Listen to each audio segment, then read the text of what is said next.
I got so much motherfucking design on right now. Break it down, bring it back, make it clap. I got 3 old thoughts, new guap, wear that thing. Bitches on my line, and you know. Assalamualaikum warahmatullahi wabarakatuh. Halo semuanya. Di kesempatan kali ini, kelompok kami akan menjelaskan tentang sistem ekskresi pada organ hati. Mari kita simak video berikut. Manusia menghasilkan zat sisa yang tidak diperlukan oleh tubuh seperti urin, keringat, gas CO2, urea, asam urat, dan bilirubin. Zat sisa tersebut harus dikeluarkan karena apabila menumpuk dalam tubuh menimbulkan penyakit bahkan kematian. Ekskresi, pengeluaran zat sisa metabolisme keluar tubuh karena zat tersebut bersifat meracuni tubuh. Sekresi, pengeluaran zat enzim atau hormon oleh suatu organ dalam tubuh dan zat yang dihasilkan tersebut masih dapat dimanfaatkan.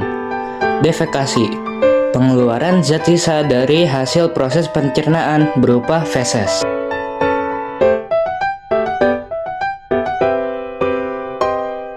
Letak hati.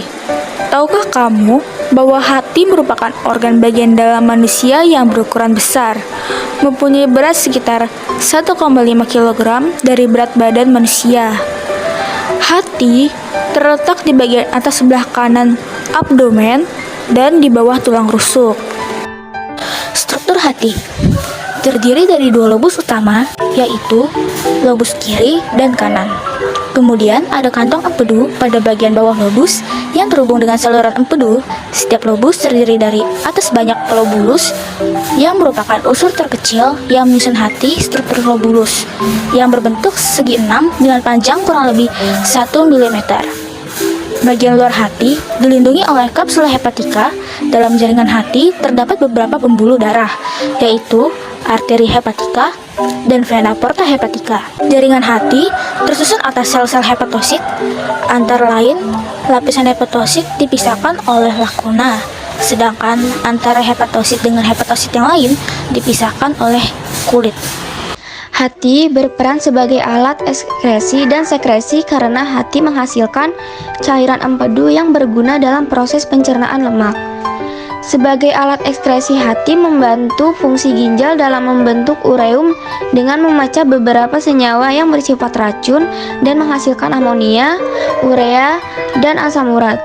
Proses pemecahan senyawa racun oleh hati disebut proses detoksifikasi. Sebagai alat ekskresi menghasilkan empedu hingga 0,5 liter per hari. Empedu berasal dari pemecahan hemoglobin, sel darah merah yang telah tua menjadi pigmen bilirubin dan biliverdin, yaitu cairan empedu berwarna kehijauan dan terasa pahit. Sebagai organ ekskresi, hati mampu memproduksikan cairan empedu secara terus-menerus. Cairan empedu berasal dari penghancuran hemoglobin yang sudah tua. Hemoglobin ini akan diuraikan menjadi hemin zat besi dan globin zat besi.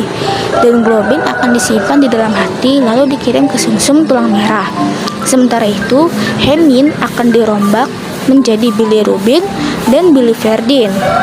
Bilirubin dan biliverdin ini merupakan zat warna bagi empedu dan mengandung warna hijau, biru. Zat warna tersebut di dalam usus akan mengalami oksidasi menjadi urobilin. Lalu urobilin ini diekskresikan dari dalam tubuh serta memberi warna kekuningan pada urin. Gangguan pada hati. 1. Hepatitis. Hepatitis merupakan penyakit peradangan hati yang paling umum menyerang organ satu ini.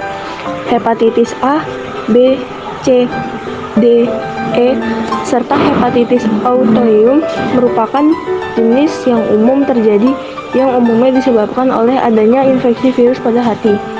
2. Hemochromatosis.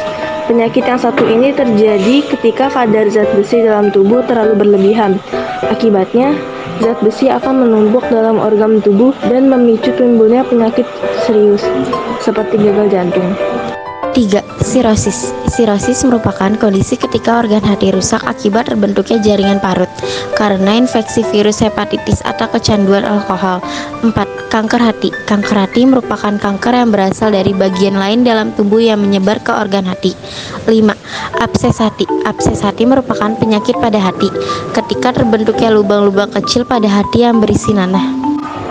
Tips menjaga kesehatan hati: minum air 6-8 gelas, mengkonsumsi buah dan sayur, meminum vitamin, tidak mengkonsumsi alkohol, mengurangi garam, olahraga, istirahat yang cukup.